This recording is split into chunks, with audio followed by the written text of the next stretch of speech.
texto está baseado, está em Lucas, no capítulo 15. Mas antes da gente ler esse texto, deixa eu dizer uma coisa para vocês. A Bíblia, quando foi escrita, essa Bíblia que você tem hoje no seu aplicativo, ou que você tem aqui nas páginas, assim, desse jeito convencional, essa Bíblia, quando ela foi escrita, ela não foi escrita do jeito que está aqui.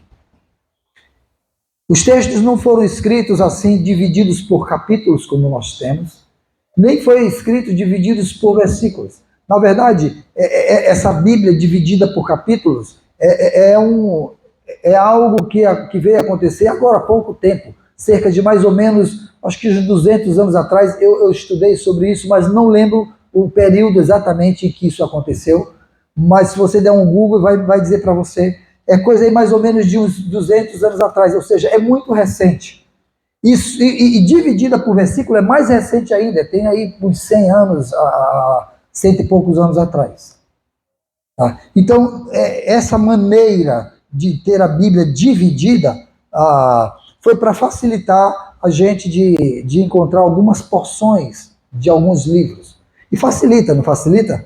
Porque aí a gente, imagine só que se fosse um livro completo, a gente diria assim, olha, mas o que eu tô lendo está escrito na página tal, mas aí página tal depende do tamanho da letra, né? Porque pode ser que na página da minha Bíblia não seja a página da sua Bíblia, e aí isso ia dar uma confusão.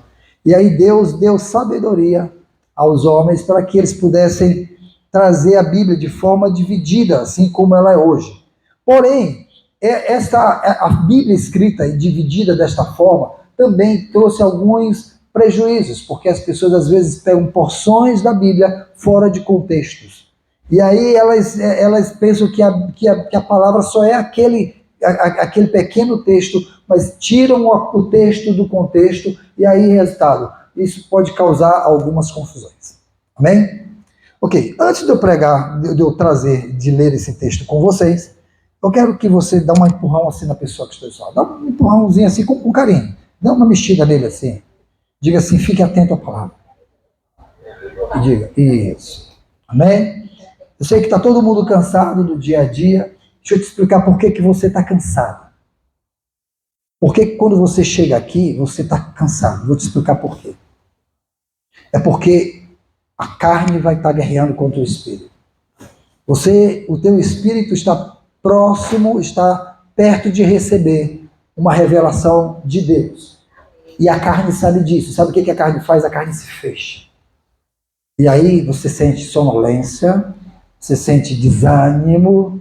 É por isso que você está de boa assistindo um filme, num bate-papo muito legal, aí você diz, eu vou ler um pouco a Bíblia. Você começa a ler. Ou não acontece com vocês isso? Vem uma sonolência. Sabe o que é isso? É a carne desestimulando o espírito de se alimentar. Mas aí, hoje eu preciso que você dê uns tapas na carne, faça assim, ó. Acorda a carne, porque o meu espírito precisa receber. Amém? Ok. Doeu, viu? Mas olha só. Então, a Bíblia, ela não era escrita, ela não foi escrita no seu original dessa forma. Mas ela está aí, suas vezes tira. Então, eu quero que quando a gente lê esse texto que nós vamos ler, de Lucas, no capítulo 15, vocês não leiam ele por historinhas, tá? Porque esse texto, ele fala de 3 situações, mas é uma parábola só. Tá? É o capítulo dos perdidos. Tá? Dos perdidos. Aqui nesse capítulo, ele fala nesse capítulo, a gente vai ler o capítulo todo, ele fala da ovelha perdida, ele fala da dracma perdida, e ele fala do filho que se perdeu. Okay? Já ouviram essas achados e perdidos? Pronto, tá aí. A Jaqueline já deu um tema para mensagem. Achados e perdidos, ok? Então vamos ficar com esse tema da mensagem, achados e perdidos. Então esse texto, Jesus Cristo fala de uma parábola só. E eu acho fantástico como Jesus trata as situações. Tá? Jesus estava cercado, não tem como alguém projetar o texto, tem aí? Não, a pastora está ali, ela não pode estar lá. Tem como, pastora? projetar o texto, Grace? Tem? Tá bom. Enquanto ela não projeta lá, eu vou lendo aqui. É porque eu gosto da versão que tem ali. Mas Lucas capítulo 15. Lucas capítulo 15. E vocês vão entender como esse texto, pastor, por que o senhor disse que talvez vai pregar muitas vezes nesse texto? Porque vocês vão ver que esse texto ele é muito, muito rico e vai nos ensinar muito. Mas eu quero hoje, sobretudo, fazer uma introdução sobre o que a gente vai falar nos próximos domingos. E se você quer saber os desfechos de tudo isso, aproveitar bastante esse texto, venha nos próximos domingos. Amém? Ok.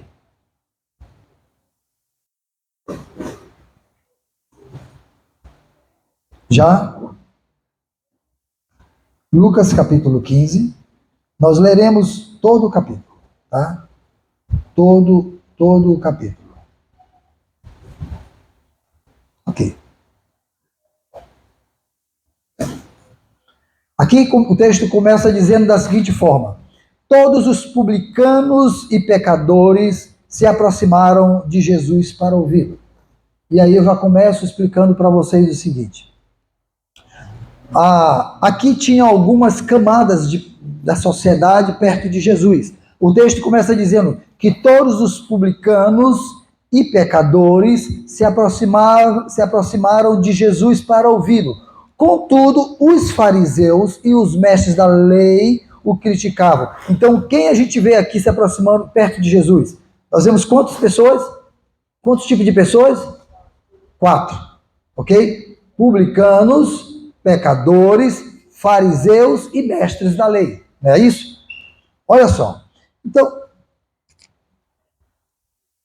o que estava acontecendo ali? Quem eram os publicanos? Bom, como a própria palavra diz, publicanos vem de público, ou seja, eram servidores públicos. Eram pessoas que serviam, que trabalhavam, eram judeus que trabalhavam para o Império Romano. Eram os cobradores de impostos. Era essa a função que judeus ocupavam dentro do Império Romano. Tá? Os impérios que dominaram o mundo naquela época eram impérios muito estrategistas, porém o mais estrategista de todo era o Império Romano. Foi o império que foi mais longo na história. Por que ele foi mais longo? Porque os outros impérios, eles faziam da seguinte maneira: os medos, os persas, os sírios, né, os outros impérios, eles faziam da seguinte forma: eles desconstruíam a sociedade, o povo, aquela nação. O povo eles tiravam o povo do seu lugar, do seu local natural, do seu país, e tirava deles a condição de adorarem, prestarem culto ao seu Deus, de fazerem seus sacrifícios a Deus, e de lidarem com seus ritos naturais e culturais. Eles faziam isso. Aliás, até a língua, até o nome, eles mudavam. Vocês lembram de Sadraque, Mesaque e Abednego, que foi esses nomes foram dados. A própria Daniel recebeu outro nome quando chegou no Império da Babilônia. Então eles desconstruíam de maneira total as pessoas. O Império Romano não fazia assim. Quando ele dominou, ele disse assim: a gente precisa fazer o seguinte, a gente precisa dominá-los politicamente, a gente precisa dominá-los economicamente, mas a gente pode fazer isso de uma maneira melhor. A gente pode fazer isso deixando eles sendo quem são, crendo no Deus deles, fazendo os ritos deles e tudo. Então pronto. Então nada mudou. E aí ficou mais fácil do povo aceitar viver debaixo de um império. Por isso que foi o império que mais demorou, porque teve pouca resistência em relação aos outros impérios. Tá? Então o que acontecia? Esse povo estava lá. Mas o que eles faziam? Eles diziam assim: mas a gente pode fazer o seguinte, a nossa questão é mexer com a economia. O que a gente faz? A gente vai, para que o povo não enriqueça, nós vamos taxá-los com altos impostos. E aí o que a gente faz isso? A gente não vai lá cobrar imposto. A gente manda eles mesmos cobrarem deles. Então o que fazia? Pegavam pessoas estratégicas na sociedade e davam a eles cargos dentro do governo. As pessoas recebiam esses cargos, de primeira eles perdiam logo a admiração do povo deles, porque eles passavam a ser tidos como traidores da nação, traidores do povo. Como é que pode, cara? Tu é dos nossos, agora tu vem cobrar impostos da gente, impostos, e não é para ser gasto aqui, é para ser gasto lá em Roma. Como é que pode isso? Então eles ficavam chateados. Então os cobradores de impostos, que eram chamados de publicanos, eles não eram bem vistos, nem amados, nem bem quistos pelos judeus. Eles eram judeus que deixaram-se e eu não estou aqui para julgá-los, não. Talvez eles dissessem assim: rapaz, eu tenho que manter minha família, eu tenho que comprar remédio para meu pai, minha mãe, eu sei lá, e eu não tenho dinheiro e os impostos são muito, muito altos, e aí eu estou tendo uma chance de trabalho bem aqui e eu vou. Né? Às vezes as pessoas não pensam assim, as pessoas se submetem a coisas que não são legais, sabe por quê? Por questões de necessidades. Por necessidade, elas se submetem a fazer o que Deus nem aprova. Conheço muita gente que faz isso, ok? E era assim. Mas assim, olha, como é que esse tipo de gente chega para se aproximar de Jesus? Tudo começou com um homem chamado Levi, que depois foi chamado, sabe de quê? De Mateus. Sabe quem ele era? Cobrador de imposto. E aí vem Jesus, alcança o coração de Levi, transforma, devolve o seu nome de Mateus. Agora as pessoas dizem assim: puxa, como é que pode? Quer dizer então que um mestre, Jesus, era conhecido como Rabi, e ele não era conhecido como Rabi porque ele tinha estudado. Naquela época, alguém para ser reconhecido como Rabi era alguém que tinha frequentado um seminário, digamos assim, tinha que estudar, tinha que entender muito. Mas Jesus, ele foi tido como Rabi por aclamação. Por quê? Porque desde criança, lembra-se ele no templo discutindo com os mestres, e as pessoas se admiravam: como é que pode entender tanto? Então as pessoas o viam como Rabi. Então era, digamos assim, o reconhecimento de que Jesus era Rabi era porque ele era um reconhecimento orgânico, real, não era algo estudado, não era nada disso. E aí, como era alguém para aproximar-se de um rabi, precisava de um protocolo muito grande. E agora estavam lá os cobradores de impostos perto de Jesus, um rabi. E como era que podia estar perto de Jesus? Porque eles pensavam o seguinte: a gente pensava que a gente não tinha direito a se aproximar de um mestre, de um rabi. Mas a gente descobriu que esse daí é diferente, porque ele alcança pessoas da nossa classe. Ele alcançou Levi. Vocês lembram que tempo depois ele alcançou um outro, chamado Zaqueu? Zaqueu estava onde? Trepado numa árvore. Jesus ia passando, cercado por uma grande multidão. Jesus para, olha para a árvore e diz assim: ei, desce daí. Me convém ir jantar contigo hoje. E Zaqueu olhou e disse: não, mas ele está falando comigo, só tem eu em cima dessa árvore, sou eu. E eles descem depressa e ele sai correndo. Imagina Zaqueu chegando em casa e dizendo assim: gente, arruma as coisas. E o pessoal arruma o quê? Comida. Por quê? Porque o mestre, o Rabi, disse que vem para minha casa.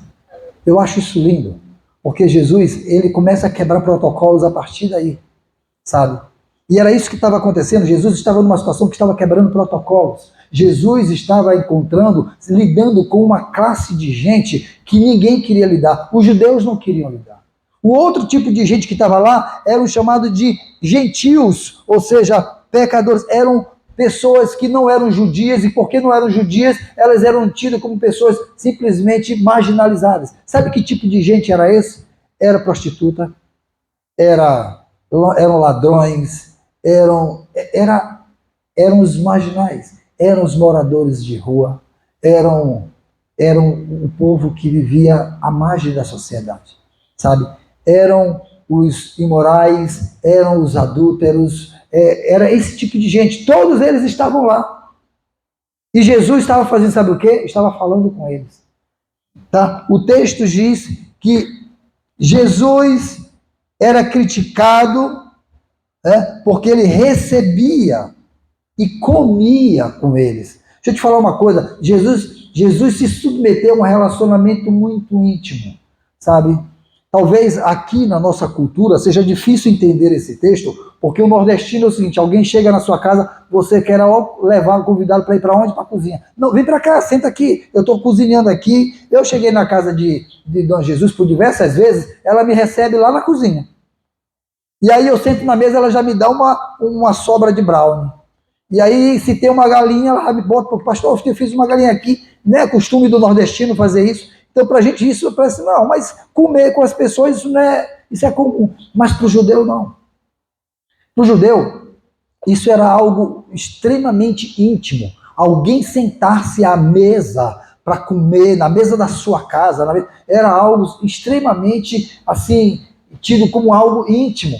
Entendeu? E agora, como é que pode? Jesus estava comendo, não só comendo, mas estava comendo com ladrões, com prostitutas, com adúlteros, estava comendo com a classe ralé, estava comendo com mentirosos, talvez alguns homossexuais, talvez alguns héteros, mas sem vergonhas e safados. Talvez, você está me entendendo? Ele estava comendo com esse tipo de gente, e ele estava comendo com aqueles que eram traidores, tidos como traidores da nação, que eram os cobradores de impostos. Então, era esse o cenário. E Jesus estava sendo, sabe o quê? Criticado por conta disso. Aqueles que disseram, aqueles que estavam, que se achavam os tais, deixa eu te falar uma coisa, talvez aqui tenha muita gente que se acha o tal. Que são os fariseus, os mestres, que porque conhecem um pouco desta palavra, ou às vezes conhecem até bastante, e que porque frequentam uma igreja, uma sociedade e tudo, e estão em bancos de igreja e cantam louvores e levantam a mão e talvez tenham algum talento, algum dom, se sente assim, não, ei, para aí. Quem esse povo pensa que é? Aqui não é ambiente para eles. E aí eles olham para Jesus, que é tido como o mestre, que já tinha dito que ele mesmo era filho de Deus. Aliás, ele já tinha dito que ele era Deus. E ele diz assim: ei, que mestre é esse? Que come com ladrões, prostitutos, mentirosos, homossexuais,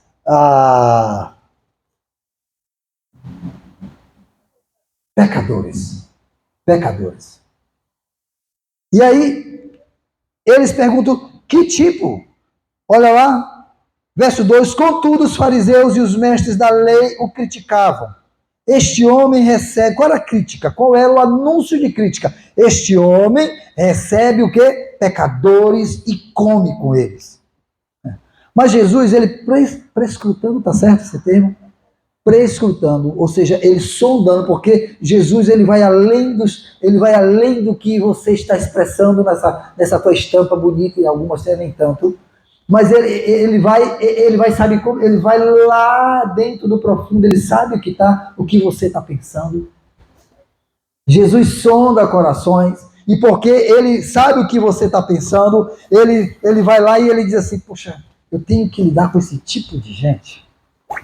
E talvez ele estivesse dizendo: rapaz, esse mestre é um mestre muito esquisito, porque ele come com pecadores. Jesus, no pensamento dele, está dizendo: rapaz, esquisitos são vocês.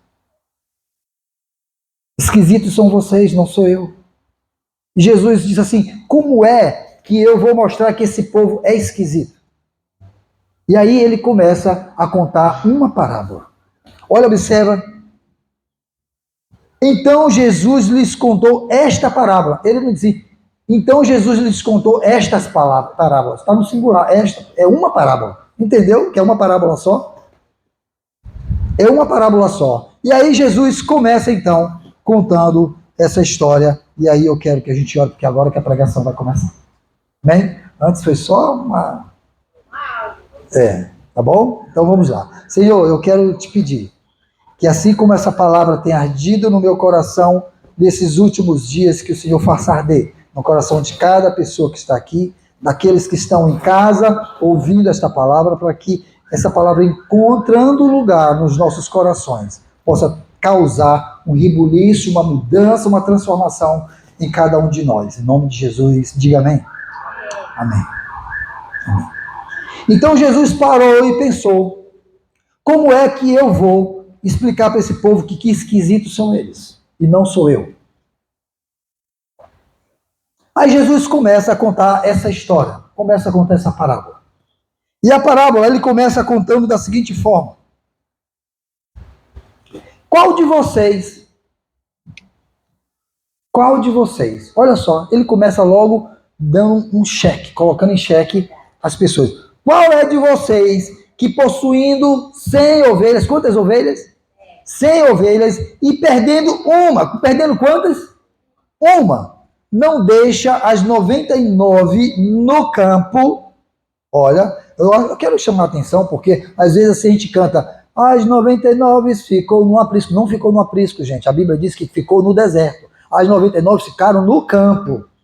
Não ficaram no aprisco. Na tua Bíblia está escrito aprisco? Não está. Na tua Bíblia está escrito que ficou no campo ou no deserto, outras, mas a gente aqui disse assim, não, ele colocou aqui primeiro dentro do aprisco. Não ficou no aprisco, tá bom? Então, olha só. Qual de vocês que possuindo 100 ovelhas e perdendo uma, não deixa as 99 no campo, vai atrás da ovelha perdida até encontrá-la? E quando a encontra, coloca alegremente nos ombros e vai para casa. Ao chegar, reúne os seus amigos e vizinhos e diz: alegre-se comigo, pois eu encontrei a minha ovelha perdida. Eu lhes digo que da mesma forma haverá mais alegria no céu por um pecador que se arrepende do que por 99 justos que não precisam se arrepender. Ok. Vocês acham que Jesus está falando de quê aqui? Está falando de ovelhas? Não. Jesus não está falando de ovelhas. Isso aqui não tem nada a ver com ovelhas. Ele usou a ovelha porque 99% das pessoas que estavam ali tinham um rebanho. 99% das pessoas que estavam ali, porque ovelha naquela época era moeda de negociação, moeda de troca, tinha valor. Entendeu? Então, por isso, ele usou, porque ele sabia quem estava ouvindo isso. Qual é? Ele disse, rapaz, deixa eu falar uma coisa para vocês. Vocês me chamam de esquisito porque eu como com publicanos, com pecadores. Esquisitos são vocês. Deixa eu fazer uma pergunta para vocês. Vocês acham esquisito porque eu como com publicanos? Deixa eu fazer. Quem é de vocês aqui que tendo 100 ovelhas, e ele sabia que tinham muitos pastores ali, muitas famílias ali, a maneira de ter renda naquela época era cuidar de ovelhas. Qual é de vocês que tendo 100 ovelhas, que perdendo uma, não deixa as 99 aqui e vai correndo atrás e procura até achar? E o interessante é que quando você acha, você traz ela para casa, você bota no ombro. Sabe como é que carrega a ovelha no ombro? Patinha aqui, né? E vem, e a bichinha vem, bé, bé, e ele vinha pelo caminho todo contente, entendeu? Achei a minha ovelha perdida, não tive prejuízo. Sabe o que Jesus estava falando aqui? Jesus estava falando de perdas financeiras, de coisas. Jesus estava dizendo assim, qual é de vocês que, tendo a possibilidade de ter um prejuízo, de perder uma ovelha, não deixa as 99 e vai atrás dela e procura até achar? E quando acha, sabe o que faz? Chega em casa, convida os amigos e diz assim, uhul, alegre, estou feliz. Sabe por que tem essa felicidade? Sabe essa ovelha que está aqui? Ela estava perdida e eu achei, o prejuízo já não foi, já não tem mais o prejuízo. E eu acho legal porque Jesus diz assim, olha, vocês estão falando isso para mim, me chamando de esquisito, porque eu estou atrás de pessoas, mas deixa eu te falar uma coisa para você, se você estivesse perdendo uma ovelha, estivesse perdendo algo de valor, você correria atrás. Você correria atrás. Às vezes, meus queridos, a gente está assim. A gente está, sabe como? A gente está mais preocupado com o que monetariamente se perde do que com pessoas, com vidas. Sabe? Às vezes, a gente não é capaz de ir ao encontro de alguém que está se perdendo simplesmente porque a gente diz assim, não, porque isso vai ter um custo, um gasto, e eu não posso ter esse custo, esse gasto agora. Às vezes a gente está mais preocupado, olha, a gente sai de casa para fazer qualquer negócio e ganhar dinheiro em qualquer lugar, viaja. Mas a gente não sente desejo de sair de casa para ir atrás de alguém que está precisando de uma palavra de salvação. É ou não é verdade? Você quer ver uma coisa? Amanhã é segunda-feira, não é isso? Quantos amanhã vão trabalhar amanhã de manhã? Ok. Deixa eu perguntar uma coisa para você. Que tal se você não fosse trabalhar, se aparecesse alguém precisando de uma palavra que pudesse talvez mudar a vida dela? Talvez não vou botar uma palavra que alguém que precisasse de um tempo seu, de uma dedicação sua. Me diga, seja honesto, me diga assim, você não iria pensar duas vezes antes de dizer eu vou ajudar essa pessoa? Você não ia pensar no quanto ia ser descontado no seu salário, no seu patrão, no seu emprego, se você ia perder o emprego? E eu não ia pensar. Ia. Isso é normal. Sabe por quê? Porque a gente diz que nós somos filhos de Deus e que somos amados de Deus, e tudo isso é verdade. Mas o que Deus espera de mim e você? Que a gente ame quem? Pessoas. Lembre-se como foi que Jesus resumiu os mandamentos? Ame a Deus, mas ame o próximo como a ti mesmo. Eu acho isso legal porque isso nos remete a outra parábola. Lembre-se da parábola do bom samaritano.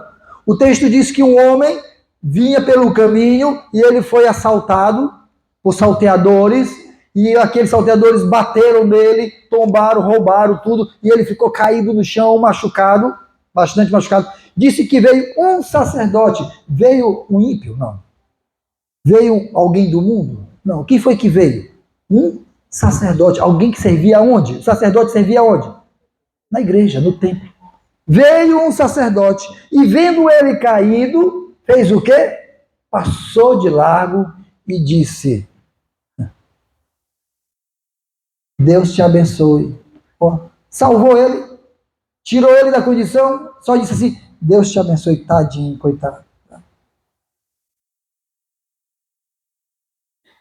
Disse que de igual modo veio depois um levita. O levita era pessoas descendentes da tribo de Levi. Era uma tribo separada para fazer o quê? Cuidar das coisas do templo. Era alguém que servia no templo. Era alguém que tinha um cargo na igreja. Diz que de igual modo, quando ele viu também aquele homem caído no chão, a Bíblia diz que ele foi para o outro lado da rua, atravessou a rua e disse: eu não quero nem passar perto para não me comprometer, já estou na hora, vai já começar o culto, eu que vou atrás, não vou nada. Ele estava indo para onde? Para o levita, ele trabalhava, sabe onde? No templo. Sabe onde aquele levita estava indo? Para o templo. Fazer sabe o quê? Prestar culto. Mas o que ele faz? Ele diz, ele não observa que o verdadeiro culto estava no caminho. Estava ali no caminho. Sabe? Quando ele passava, ali estava o verdadeiro culto, porque alguém necessitado estava precisando, ali estava uma ovelha perdida. Alguém precisando. Ali estava um publicano, um pecador, alguém que necessitava. Mas eles estavam preocupados, sabe o quê? Com rituais, o sacerdote. Mas a Bíblia diz que, chegando um samaritano, alguém que não tinha nada a ver com o templo, não tinha nada a ver com a igreja, passou, olhou. Vocês já viram quantas vezes você passa e alguém se acidentou de moto? E você passa e você faz assim: meu Deus, que povo curioso. É assim, tá fazendo engarrafamento. O cara caiu, tá lá, caído, deixa caído. Então, vai me atrasar para o meu serviço, vai me atrasar. E você é incapaz de encostar seu carro assim numa calçada e descer e dizer assim: deixa eu ver se está precisando de alguma coisa. De pegar aquela pessoa, botar no seu carro, ou então pegar pelo menos seu celular, ligar no 190, que liga? 192, e chamar a SAMU e dizer assim: ei, teve um acidente aqui e tudo e tal. Quantos fazem isso? Está preocupado com a hora do trabalho. Está preocupado com a hora de ir para a igreja. Está preocupado com rituais e com perdas financeiras. E não estão preocupados com pecadores e publicanos. E Jesus está dizendo, vocês é que são esquisitos. Não me achem esquisito porque estou com eles, porque esquisitos são vocês, porque todos os dias vocês têm a chance, mas vocês preferem cuidar de ovelhas do que cuidar de publicanos e pecadores. Não é diferente essa maneira de pensar? Porque a gente pensa assim, não, a ovelha perdida é alguém, o irmão que estava na igreja se perdeu e o pastor tem que deixar as 99 aqui e tem que ir buscar ela para trazer de volta para a igreja.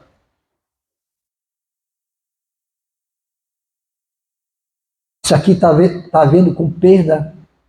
Ó, isso aqui. Deixa eu dizer uma coisa para vocês. Naquela época, as mulheres eram, eu não vou dizer que marginalizadas, mas na cultura da época, as mulheres elas não tinham vez. Nem eram contadas. Lembra-se da multiplicação dos peixes e dos pães? Foram tantos homens, sem contar as mulheres e crianças, porque elas não eram contadas. Mas Jesus, ele vai na contramão. Porque certamente as mulheres que estavam ali ouvindo o mestre Jesus falando, onde ele falou assim, olha, quem é de vocês que tem 100 ovelhas? E esse era o trabalho de homem, cuidar do rebanho, não era o trabalho das mulheres. Elas talvez dissessem assim, meu Deus do céu. Besta, toma, isso é para vocês, homens, ouviu e tudo. Por causa disso, Jesus diz assim, olha lá, verso 8, ou qual é a mulher? Ele poderia dizer qual é o homem, né? Mas qual é a mulher que possuindo 10 dracmas e perdendo uma delas, não acende uma lâmpada, varre a casa e procura atentamente até encontrá-la? Antes de eu seguir a leitura desse texto, deixa eu explicar esse texto para vocês, porque uma dracma era uma moeda de pequeno valor. Uma dracma não tinha valor. Era mais ou menos quando perdesse um dia de trabalho. Tem valor? Tem. Mas é um valor que vai causar um grande prejuízo? Olha, quantas dracmas ela tinha? 10. E ela fez o quê? Perdeu quantas? Uma.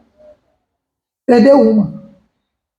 Observe a matemática de Jesus. Quantas ovelhas tinham? Perdeu uma. Isso corresponde ao quê? A 1%. Agora, a mulher tem o quê? 10. Perdeu uma. Isso corresponde ao quê? A 10%. Guardem isso. Qual de vocês? O que acontecia naquela época?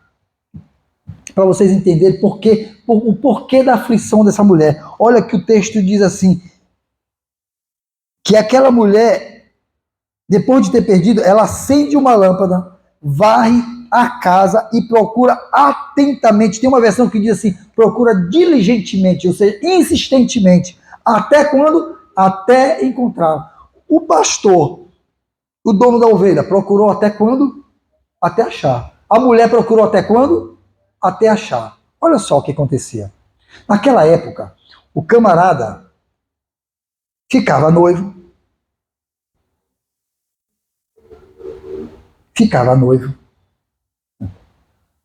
E aí, ele dava alguns presentes para as mulheres. Dentre eles, ele dava um diadema, que é uma espécie de colar cheio de moedas. Era como se fosse um anel de noivado. O que aquela mulher fazia? Aquela mulher saía pela cidade para passear usando aquele diadema. Aquilo significava, ela estava dizendo assim, olha, deu certo, o camarada parou de me enrolar. Vai ter casamento. E ela exibia aquilo toda orgulhosa. Agora eu pergunto, se fosse uma moeda qualquer, tinha algum valor?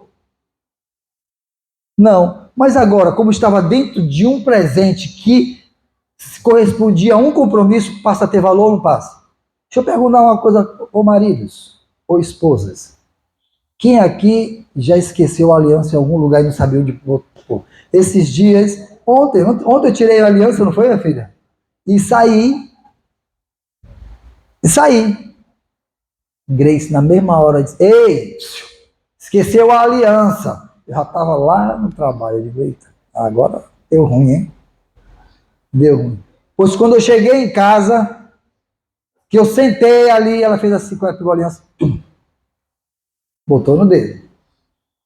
Agora deixa eu falar uma coisa para vocês, isso foi só um esquecimento, mas perca a aliança. Isso dá um BO tão grande. E era essa a aflição e a agonia que aquela mulher estava. Sabe por quê? Porque está chegando a hora de eu passear pela praça, pela rua, e está chegando a hora, e como é que eu vou passear e exibir o meu colar de moedas faltando uma? Todo mundo vai dizer que isso foi desleixo, foi falta de cuidado, foi relaxamento, e aí o noivo vai ficar zangado, vai ficar chateado. E sabe o que foi que ela fez? Ela disse: meu Deus, está chegando a hora, eu tenho que achar. E ela acende e varre. Ora, se aquela moeda já não tinha valor ali, imagine ela enterrada ali na poeira. Você viu uma coisa? Ouro, uma barra de ouro, enterrada no chão, ela não tem valor nenhum. O ouro só tem valor quando ele é colocado numa posição de destaque dele. Sabe? Quando ele é colocado na indústria, numa joia, onde ele é utilizado. Enterrado lá debaixo do chão, você passa por cima dele, você nem sabe que ele está lá. Nem sabe. Você não sabe que aqui embaixo tem ouro. Amém, Senhor? Será? Você não sabe. Então não tem valor nenhum. Não tem valor nenhum. Mas tira ele debaixo da terra e põe ele no lugar que ele tem. Pois é, agora imagine aquela moeda. Quando você está fora do seu lugar de destaque que Deus deu a você, você perde valor. Você não tem valor agora. É preciso que o Espírito Santo de Deus lhe convença do pecado, lhe convença de toda a justiça. E você, abrindo o seu coração para que ele entre e habite no seu coração, você passa a ter valor. Você tem valor. O Espírito Santo se move em você. Entendeu o sentido da música? Porque o Espírito Santo, que agora habita dentro de nós, torna homens e mulheres sem valor nenhum, passa a ter valor. Sabe quem é essa mulher na parábola? Se o pastor, alguém tem dúvida de que o pastor é Jesus? Que busca? Não. Se o pastor é Jesus, essa mulher é o Espírito Santo. É uma parábola só. Entenderam? É o Espírito Santo que vai e entra e dá valor àquela moeda. Pega, tira do lugar da sujeira, varre, põe luz, varre, tira do lugar da sujeira e bota no lugar onde tem que ser. Não é assim que o Espírito Santo faz comigo e com você? Varre a sujeira, põe luz, traz a luz do mundo. Varre, tira a sujeira, tira você e põe você no lugar de valor. No lugar de valor. Aí, eu viajei para Fortaleza com Grace.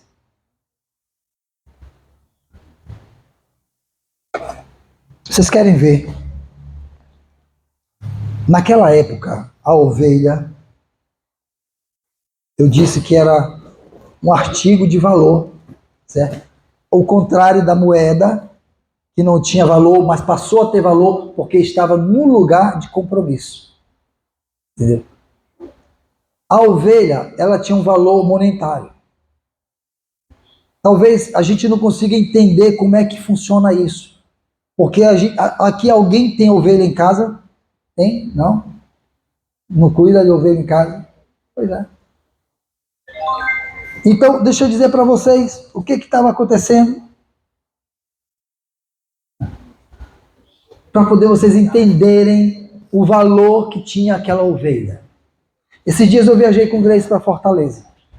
E nós fomos em vários lugares, chegamos em Fortaleza, eu trabalhei, né? A gente trabalhou, e tudo, mas, né, teve o horário que a gente, ó, happy hour. Saímos para comer um camarão, uma água de coco, um camarão, postamos lá, né, um negócio assim de camarão frito e tal. Então, ela comeu uma carne de sol, o negócio estava gostoso, delicioso. A gente se empolgou tanto, pegamos o Uber para voltar pro hotel. Quando descemos, o que foi que aconteceu, Uber? Esqueceu o celular no Uber. Meu amigo, deixa eu explicar uma coisa para vocês. Essa mulher, ela ficou, eu não vou dizer que ficou branca, porque ela já é branca, mas ela ficou transparente. Gente, ela ficou igual ao dono da ovelha que perdeu a ovelha. Por quê? Porque o celular dela é um celular de milhões. Diga bem, filha. Eu pergunto, quem é de vocês não precisa ser um iPhone? É 15 que está sendo agora o iPhone, né? 16. Então, não precisa ser um 16 Plus. Como é que é? Como é que é? Max Plus, Ultra Mega Power. Não, não precisa ser. Basta ser um Xiaomi. Entendeu? 12, Note 12. Pronto. E não é caro, mas não é barato. Não é nem meio termo. Perto de um 16, ele não chega a ser meio termo. Mas ele é um termo. Mas quem é que perdendo um celular não... Rapaz, Grace só faltou sair correndo atrás do Uber. Bem, manda mensagem aí para Uber e faz isso e faz aquilo e tudo. Vê, tem um rastreador no meu celular, procura e tal, e vai, aquela coisa acontece e tal. O que foi que aconteceu? Minutos depois, a gente conseguiu falar com a Uber e a Uber entrou em contato com o motorista e o motorista fez o quê? Olhou para o banco de trás, viu o celular e trouxe de volta. Sabe de uma coisa? É porque Grace não tinha vizinhos e amigos. Mas ela festejou comigo. Foi festa. Sabe por que é assim que faz? Recuperou um bem de valor. Entendeu? Era isso que Jesus estava dizendo assim. Ei, vocês dão mais atenção a celulares do que a pessoas. Você sofre mais quando perde um celular do que quando alguém se perde de Cristo. Você se alegra mais. Você se alegra mais quando você encontra um celular perdido do que quando alguém entrega seu coração para Jesus. Era isso que Jesus estava dizendo para aquela coja de elementos que estava ali. E agora, Jesus vai encerrar a história, e aí ele conta ele conta o final do enredo da história. Eu imagino que aqueles homens e mulheres publicanos, aqueles homens e mulheres, os fariseus e mestres que estavam ali, estavam dizendo assim, rapaz, eu quero ver até onde é que vai essa história desse Jesus. Porque ele falou, tudo bem, ele falou da ovelha que se perdeu, de um pastor, eu gostei dessa parte que ele achou, legal, achou a ovelha que se perdeu, celebrou, tá aí, eu gostei. Aí falou, aí quando pensava as mulheres, mas ele também falou da gente, que a gente achou a dracma que estava perdida, e a gente celebrou e festejou. Observa que teve festa, quando as coisas foram achadas. Agora eu quero ver como é que ele vai terminar essa história, e Jesus disse assim, eu vou terminar essa história com chave de ouro. E aí ele começa dizendo assim, a partir do verso 11, e Jesus continuou, observa que é uma história só, não diz que e Jesus começou uma nova parábola, não. E Jesus continuou a história. E Jesus continuou. Não é assim que está escrito? Jesus continuou. E ele continuou. O homem tinha 2 filhos. Eu acho que o pessoal deve dizer, 2 filhos. O que ele quer dizer com isso? Aí ele diz assim, o mais novo disse ao pai, pai, eu quero a minha parte na herança. Aí os caras devem dizer, como assim? Ei, eu sei que na sociedade de hoje, a gente tem essa coisa... É comum um filho dizer assim, pai, eu não quero mais morar em casa, eu vou morar só, quero morar no meu apartamento, quero cuidar da minha vida. E parece que os pais mesmo já dizem assim, rapaz, eu não vejo a hora desse menino sair de casa, né? Cuidar da vida, já está adulto, vai. Mas naquela época, na sociedade, essa ligação de pai e filho era algo muito, muito profundo, muito tremendo. sabe, muito profundo. Um filho sair de casa, isso trazia transtornos na cabeça de um pai. Sabe, era muito pesaroso ter um filho saindo de casa. E aí, Jesus começa essa história dizendo que o pai tinha 2 filhos e que o mais novo dizia assim: pai, eu quero a minha parte na herança. Como assim parte na herança? O pai não morreu, como é que ele já quer uma parte? Todo mundo sabe que herança se recebe depois que a morte do pai, da mãe, sei lá, dos pais morre, aí o filho recebe a herança. O que eu acho intrigante nisso tudo é porque observa que o pai fez assim: não, menino, tu pensa que é o quê? Oxe, pensa que tu tem, eu ainda estou vivo aqui, rapaz, respeite seu pai. Tá, quer receber a herança? Tu tá, se fosse no dia de hoje, ele diz assim: tu tá me agorando. Já ouviram esse termo? Tá me agorando, né? Já quer que eu morra? Para com isso. Mas não, olha só. Pai, eu quero a minha parte na herança. Assim, o pai repartiu a propriedade entre eles. Ora, quando reparte a propriedade, é que diz assim: ó, tá aqui, isso aqui é teu, e isso daqui é do teu irmão. Então, quem foi que recebeu a herança? Os 2. O que pediu e o outro já tinha recebido, porque o pai repartiu entre os 2. Observaram isso? Que não foi só um que recebeu a herança, os 2 receberam. Agora talvez o pai estivesse ali até de favor, sabe? Porque agora a herança já era de um e do outro, e o pai disse: agora eu estou aqui, só esperando o dia de morrer, porque já dei para eles o que era deles. Mas olha só, aí talvez os caras, os publicanos, os fariseus pensaram assim: rapaz, como assim? Como é que está falando que o cara recebeu? O pai deu assim a herança para o filho? Como assim?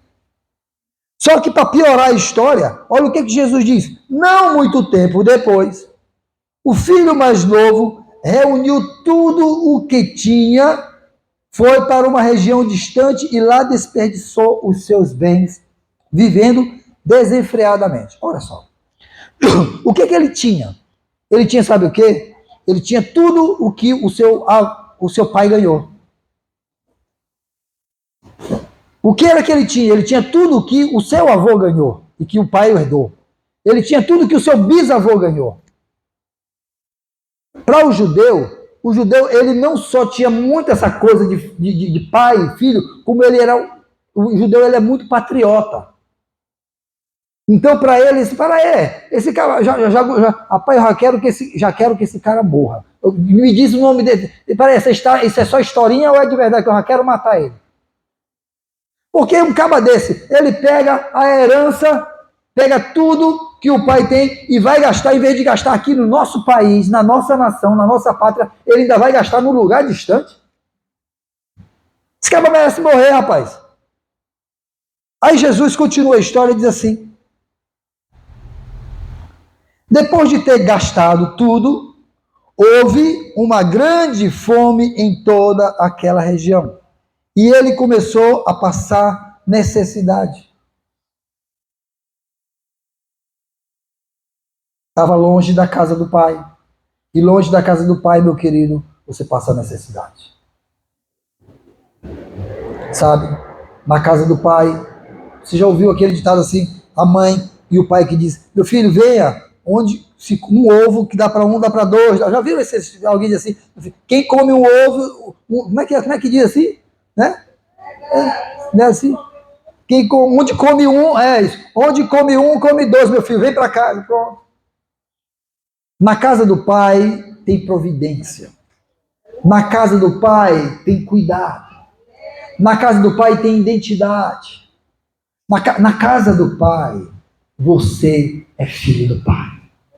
Agora ele estava num lugar distante e o texto diz que ele padecia necessidade. Porque ele estava longe, não só do seu irmão, não só dos empregados, mas estava longe do conforto e da segurança da casa do pai. 15 diz assim: por isso ele foi empregar-se com um dos cidadãos daquela região, que o mandou para o seu campo a fim de cuidar dos porcos. Pô, deixa eu dizer para vocês, a coisa foi humilhante, porque lá longe da casa do pai, você vive humilhações e talvez nem se dá conta. Você acha que aquilo ali é normal. Na casa do pai, o pai lhe põe no melhor quarto, lhe dá a melhor comida, lhe dá a melhor roupa. Lá fora, você perde tudo e passa necessidade. E aí, às vezes, você se submete a viver e a fazer o que você não se submeteria na casa do pai. Na casa do pai, você está aqui, o pai diz: ei, meu filho, é hora de se levantar. Poxa, pai, ainda são 9 horas da manhã.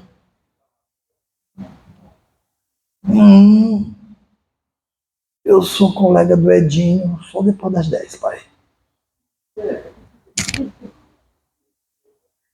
Entendeu? Na casa do pai a gente é cheio de vontades. Mas fora da casa do pai, a gente se submete a fazer qualquer coisa. Isso me lembra a tua história. Fora da casa de mamãe, de papai, mora em qualquer lugar, come o que dá para comer. É ou não é verdade?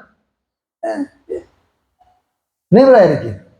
Come o que tem. Come o que, né? E aí ele começou, ele pediu um emprego, rapaz, parecia bom aquele, porque às vezes o mundo parece bom, parece que está te dando oportunidade, tá não, meu querido, está te humilhando.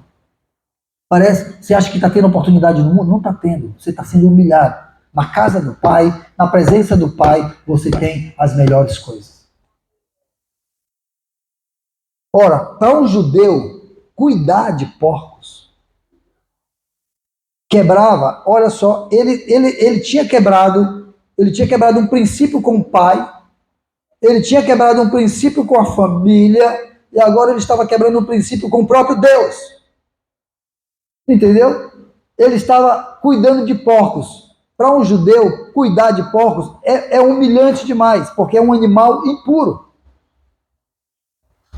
E na Torá, proíbe que toque no porco. E agora ele estava cuidando de porcos.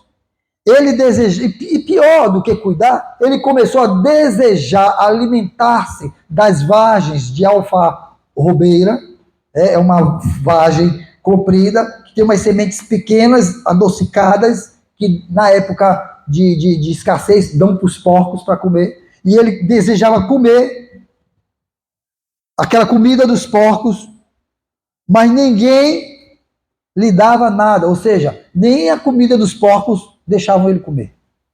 Estava padecendo necessidade. Mas aí o texto diz assim, que caindo em si, Jesus continua a história e diz assim, mas ele caindo em si, aí eu acho que os caras, agora sim, agora eu quero ver. Ele caiu em si. E o que ele disse, Jesus? Quantos empregados do meu pai têm comida com fartura e eu aqui morrendo de fome? Vou me levantar, ele tem uma atitude, voltar para a casa do meu pai e dizer a ele, pai, pequei contra o céu e contra ti, já não sou digno de ser chamado teu filho. Trata-me como um dos empregados. Eu acho que os fariseus que estavam ouvindo essa história disseram, agora eu quero ver. Ele vai voltar, o pai vai sentar a lenha nesse moleque. O que ele pensa que é? Agora eu quero ver qual é a atitude do pai. Deve pegar uma cipuada do pai, deve pegar uma mãozada, o pai vai dizer poucas e boas para ele, vai bater e dizer assim, moleque! Vai dizer e vai bater. Tá pensando o quê? Agora tu tá voltando? Gastou tudo, né? E vai jogar na cara e vai fazer tudo. E os fariseus, agora pode contar essa história, eu já comecei a gostar de novo dessa história, porque agora é a hora da vingança, é a hora do pai, e o pai vai fazer e acontecer. E aí ele ensaia um discurso, ele diz assim, olha, eu já não sou digno de ser chamado de filho, trata-me como um dos teus empregados. Deixa eu explicar uma coisa, parece que tem um gesto de arrependimento nesse rapaz, não parece? Tem não, meus queridos, ele só está com fome. Ele só está com fome. Ele só está na rua, sem comida, sem roupa, só está isso. Não tem arrependimento, não. E ele está voltando para a casa do pai, porque ele sabe que lá, pelo menos se eu for empregado, eu vou ter onde morar, onde dormir. Não tem nada a ver com arrependimento, não tem nada a ver, não romantiza isso não. Jesus está dizendo assim, olha, ele caiu em si, porque ele pensou, disse, rapaz, eu estou aqui passando fome, e eu não aguento. Fome dói. Dói ou não dói? Fome dói. E para quem eu e a pastora já estivemos ali naquela região da Palestina, deixa eu dizer uma coisa para você, de dia é quente, de noite é um frio insuportável.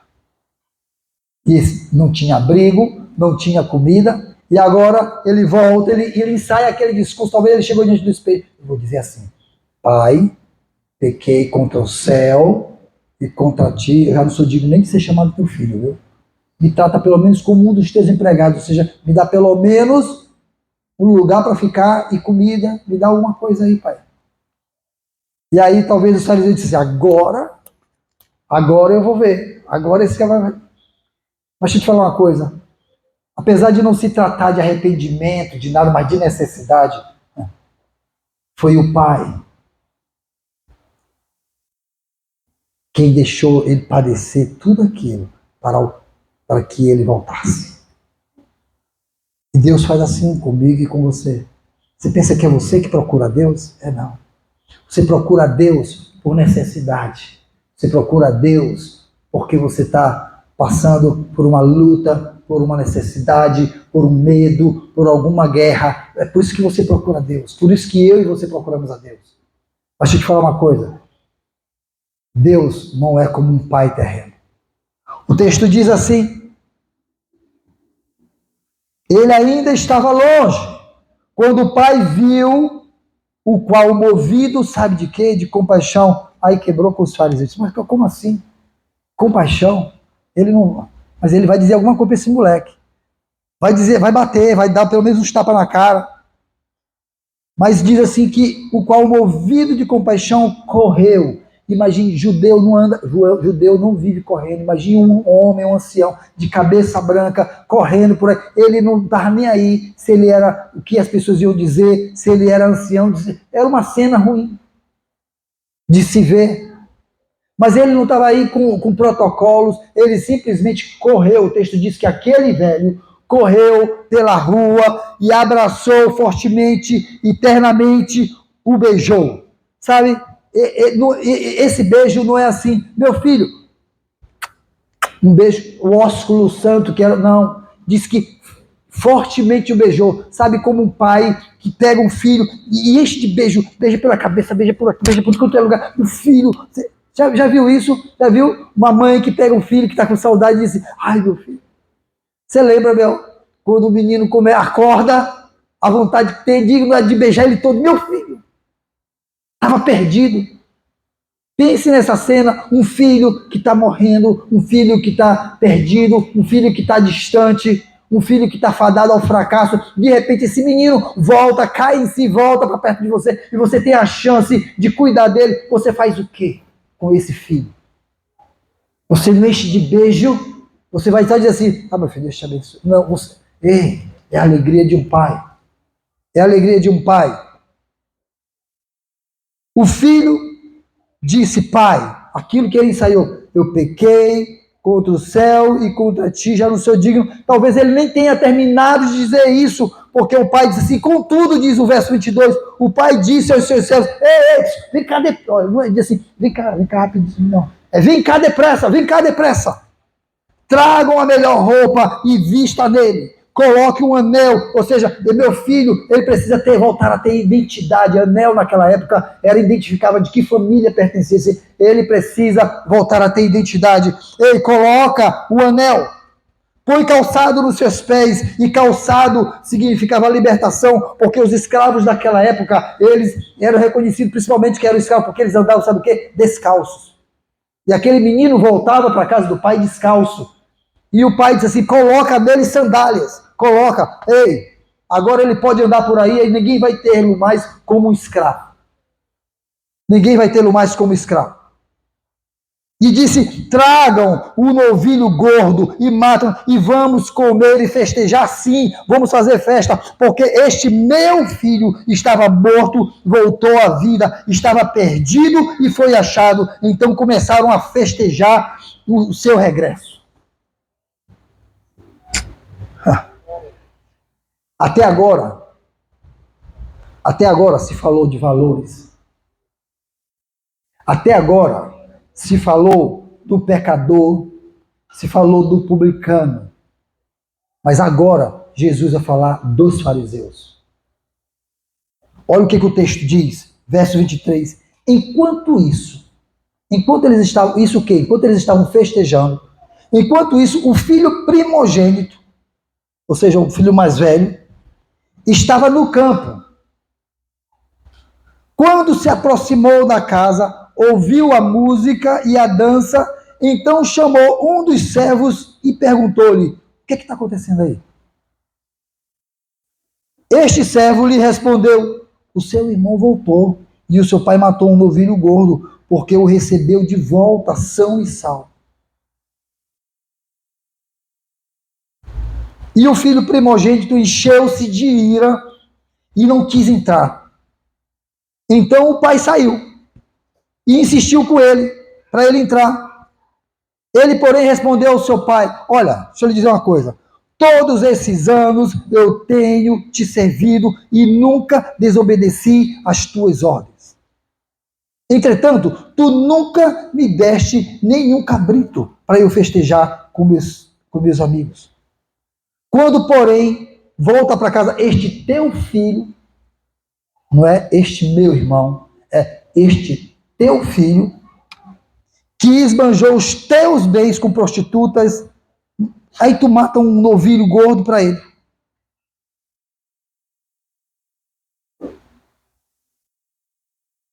Esse filho é os fariseus. Eu vou contar essa história de uma outra maneira para vocês, esse final. Verso 28, volta lá.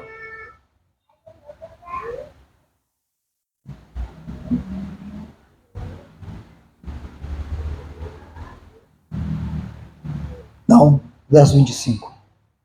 Enquanto isso, os filhos de Deus que estão dentro da igreja, que nunca se desviaram, nunca saíram, nunca estiveram lá fora, isso está no verso 25, viu gente? Leiam comigo, está desse jeito. Enquanto isso, os filhos que aceitaram a Jesus estão dentro da igreja, que nunca se desviaram, estavam dentro da igreja trabalhando. Não está escrito aqui? Estava no campo? O campo é aqui. Ó. Estava trabalhando. Quando se aproximou da igreja, ouviu o louvor e a Patrícia dançando. Então chamou o Albert lá na porta, juntamente com o Lúcio, e perguntou: o que está acontecendo aí dentro? E aí o Lúcio, juntamente com o Albert, disse assim: olha, o seu irmão em Cristo voltou. E Deus matou o cordeiro na cruz. E o recebeu de volta são e salvo. E está festejando. E o Pai, Deus, está muito feliz porque ele voltou. Mas aí o filho primogênito ficou lá no portão falando com o Lúcio. Ficou cheio de ira e não quis entrar. Disse: eu não vou entrar nessa igreja. Que história é essa? Que história é essa? Vai, faz, apronta, faz e acontece, e agora tá ali, ainda tem louvores, Patrícia ainda dança. Ainda tem uma coreografia de Patrícia, para demais para mim. Eu não vou entrar nessa igreja, não.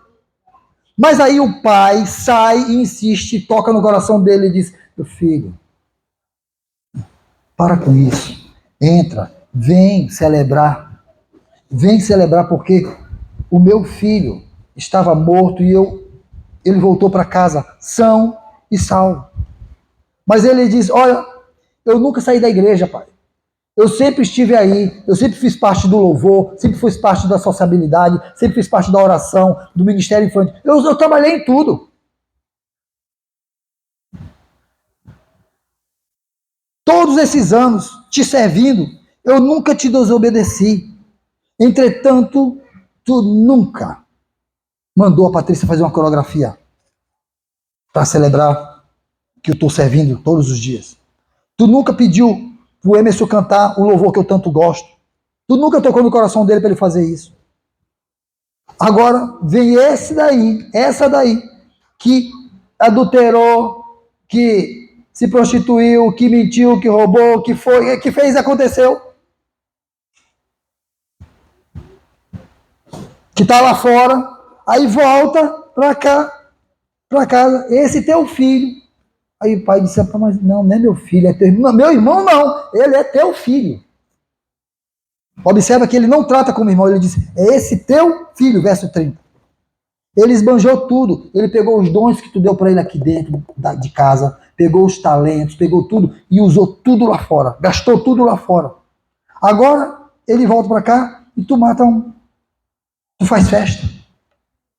E diz que o cordeiro morreu por ele e faz festa. E o pai disse: meu filho, você não está aqui na igreja? Deixa eu te dizer uma coisa, você está sempre comigo. No dia em que ele recebeu a parte dele na herança, eu dei a tua também. Você não precisava ter pedido para mim para matar um cabrito, não precisava, porque já é teu. O pai não diz assim: tudo que é meu é teu. Então, se ele era dono, ele podia ou não podia? Podia matar. Ele não precisava nem pedir. Ele podia fazer festa. Tem gente que está aqui dentro, pode fazer festa e não festeja. Sabe por quê? Para não gastar. Não vou gastar tempo celebrando, não vou gastar. Não vou ficar me expondo aqui. Não é. Aí alguém sai, vem para cá e fica. Porque, olha, só quem estava perdido e foi achado sabe o valor que tem voltar para casa. Mas quem está dentro de casa, nunca saiu, não sabe o que isso significa. E se sente o tal.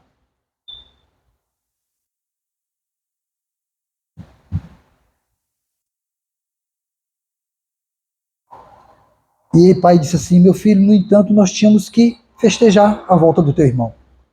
E nos alegrar. Sabe por quê? Porque ele estava morto. Morto como? Morto nos delitos e pecados. Agora eu te pergunto, era só ele que estava morto? Era só quem pecou e quem caiu, quem saiu que está morto? Não. Você também estava morto. Eu estava morto. E fomos achados, diz Paulo escrevendo aos Efésios, outrora nós estávamos mortos nos nossos delitos e pecados, mas somos vivificados em Cristo Jesus, encontramos vida em Cristo. Tínhamos que festejar. E eu acho legal, porque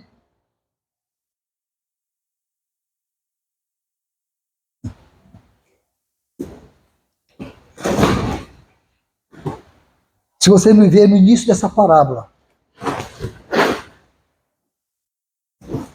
quando acha a ovelha perdida, diz assim, o Senhor Jesus diz assim: há mais festa no céu por uma ovelha que se arrepende do que por 99 que não necessitam de arrependimento. Quem é a ovelha que se arrepende? Quem são as 99 que não necessitam de arrependimento? São os que estão dentro de casa? Se há festa no céu, por quem não necessita? Eu pergunto, as que estão aqui precisam de arrependimento ou não precisa? Todo dia. Precisa ou não precisa? Hoje eu e a pastora sentamos na cama e oramos. Oração de confissão e arrependimento. Todos os dias. As pessoas precisam de arrependimento.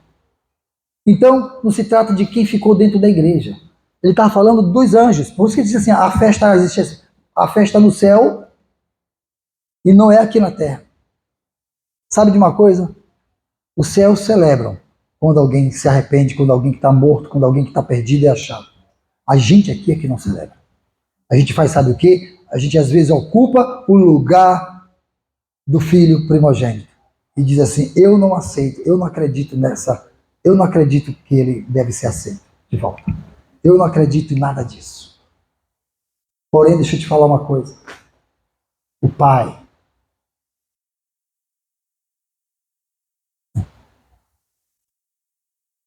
Ele está no alpendre da casa, esperando você vir ao longe. E eu não sei quantas vezes no dia ou na semana você gasta toda a tua parte na herança, lá fora. Mas toda vez que você cai em si e volta, acredite, é Deus te procurando. É Deus te buscando, é o Pai te buscando. E quando você dá o passo de volta, sabe o que, que ele faz? Ele sai correndo. Ele te encontra. Ele te abraça e te enche de beijos. Hoje é dia de arrependimento. O Pai está no alpendre da casa. O Pai está dizendo, volta para mim. Volta para cá. Sabe, eu não sei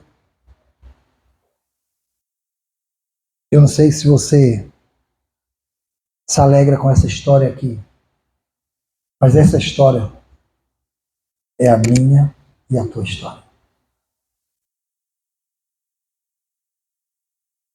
Estava morto e voltou à vida.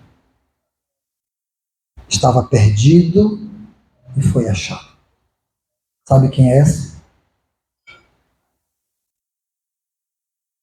Somos nós.